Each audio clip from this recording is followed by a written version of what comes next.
ভাইয়া আপনারা এতবার করে মানা করছি টিএনটি পার্টিতে থাই আপনি এত পরিশ্রম করিয়েন না।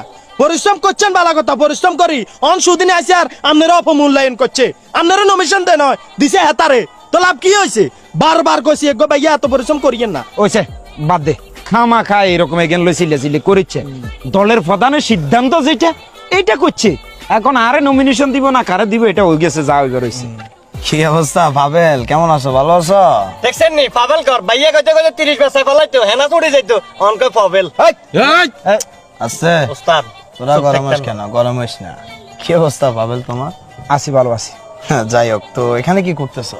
না এই তো একটু দাঁড়া রয়েছি।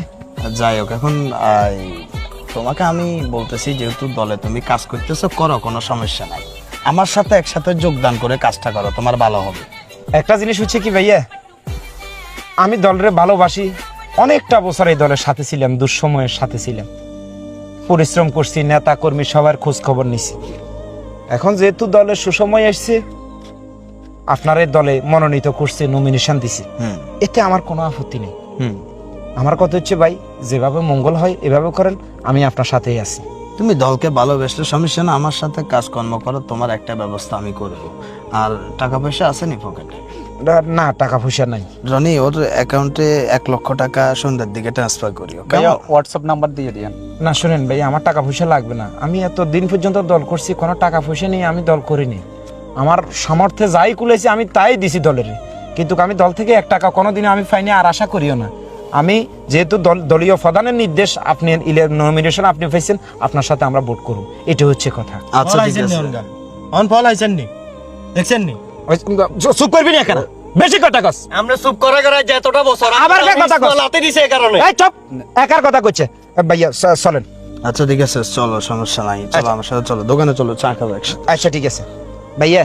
হ্যাঁ, একটা কথা কি জানেন? কি বলো? আসলে দিন শেষে আমরা সবাই কিন্তু বাঙালি। হ্যাঁ, যারা রাজনীতি করে তারাও কেউ আমাগো ভাই, কেউ আমাগো চাচা, কেউ আমাগো দাদা। কথা বাস্তব। আমরা কিন্তু বাংলাদেশি মানুষ। জি। আজকে কিছু কিছু কুচক্র মহল এমন একটা দেশের ভিতরে উস্কানি উঠাইতেছে, ভাই ভাই ঝগড়া, চাচাই চাচাই ঝগড়া, এলাকায় এলাকায় ঝগড়া। এগুলো আসলে আমাদের জন্য মঙ্গল নয়। আমাদের জন্য হচ্ছে মঙ্গল কোনটা? আমরা সবাই মিলে দেশকে ভালোবাসবো, দেশের মানুষকে ভালোবাসবো, তাহলে হচ্ছে সেই প্রকৃত নেতা।